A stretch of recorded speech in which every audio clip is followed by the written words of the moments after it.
Hi everyone, it's me, Essie Magic, and right now I'm about to talk about a really awkward subject, which is I'm talking about foods that give you bad breath. As somebody who's constantly going to networking events and doing all sorts of things that involve meeting people, it's something that I'm definitely mindful of and something that I think you should be mindful of too if you want to have success when you're meeting people. Networking and getting out there is a big part of being successful in any industry, really, is meeting the right people so you can grow opportunities for yourself. And so when you're doing that, you definitely don't want your breath to be standing in the way, like literally in the way of you making a good connection with someone. So I'm here to warn you of 5, actually no, it's 6 types of foods that will give you bad breath and foods that you should avoid if you know you have something important that evening after work or later on in the day. Number 1, the most obvious one is coffee. People know that coffee gives you bad breath. I mean, you hear people say it all the time, oh my gosh, I have coffee breath. Ugh, it's a common thing that we all know. However, coffee is such an important thing because people need it to stay awake. They need to just function. They don't get their coffee, they're getting migraines, all sorts of things. So it's kind of like a catch-22. It's like, I'm drinking coffee because I need it, but it's gonna give me bad breath. My recommendation is to make sure that you have it in the morning. If you know that you're gonna be going somewhere later on, drink your coffee in the morning. Don't be having a coffee at 5 o'clock in the evening when you're about to close and go to somewhere else. No. And if you do have to drink coffee, make sure that you drink lots of water. The more water you drink, the faster those residues of the coffee go away, and then you're safe for that evening. The next food is onions. Ugh. Specifically red onions. Red onions are way worse than regular onions. I mean, if you really want onions in your food, have the regular ones. The red ones are the worst. It reminds me of a story of one of my friends back in college who was a vegetarian, and every time we would go to Subway, it's like, oh my gosh, you could still smell that onion way after we finished eating, and even if you were standing 2 feet away from her, you could still smell that red onion. So it got to the point where I would literally loathe like going to every time she's like, let's get Subway, it's like, oh no, now we know what we're going to deal with afterwards.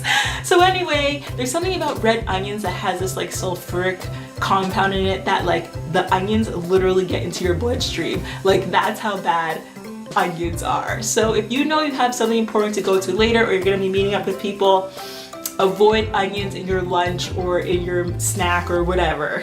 The third item is kind of like the onions. This one is obvious: garlic. Oh my gosh, garlic tastes so good. It tastes so good on garlic bread, tastes so good in Alfredo pasta, but no, stay away from that. If you plan on meeting with anybody, you're gonna be talking to them, you don't want to be eating that if you know you're gonna be meeting people. Similar to onions, something about it gets into your bloodstream. I don't know how it does, but I mean, I'm not a biologist or anything, but I know that it does get into your bloodstream. You can Google it, and it causes a lot of smell.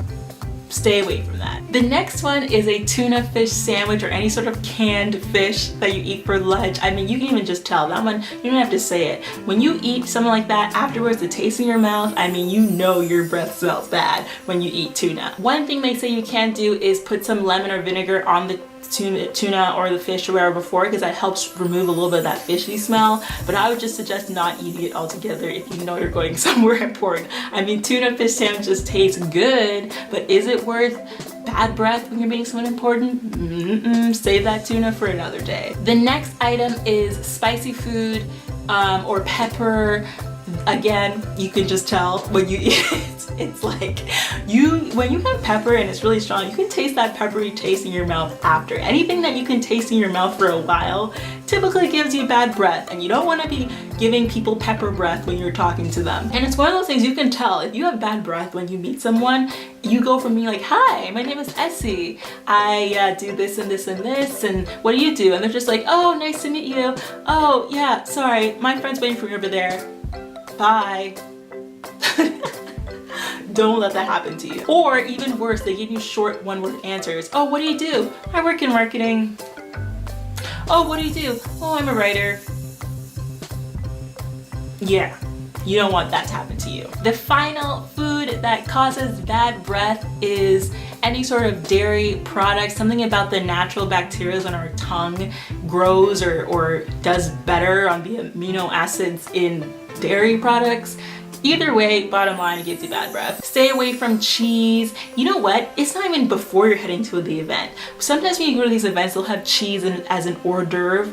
People love having cheese platters. Stay away from those if you're gonna be socializing with people. I mean, unless you're going there just to enjoy the hors d'oeuvres, then go for it.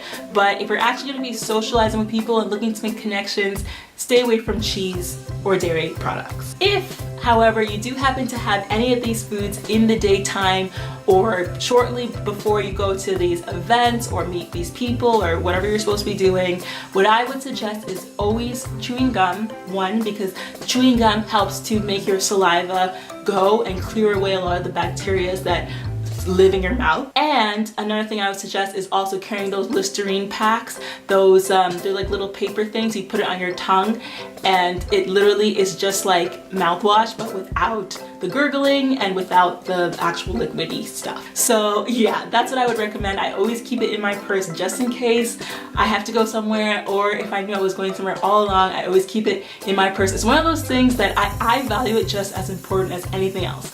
For example, I always keep heels in my car, I always keep a blazer in my car just in case I need to go to an event. Just like those important things, you should also be carrying gum or a Listerine pack with you. So that's it for my 5 foods that cause bad breath.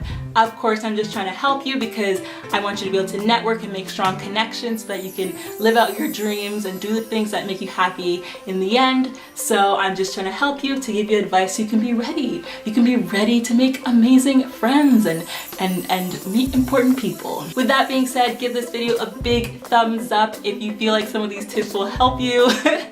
And if you feel like I missed any foods at all, let me know in the comments below. I'd love to know which other foods you feel give people bad breath or have made you, you know, even to yourself be like to test if what you've eaten is giving you bad breath. So let me know in the comments below. Other than that, I hope that you subscribe. I release videos every week, and of course, keep being magic. Bye.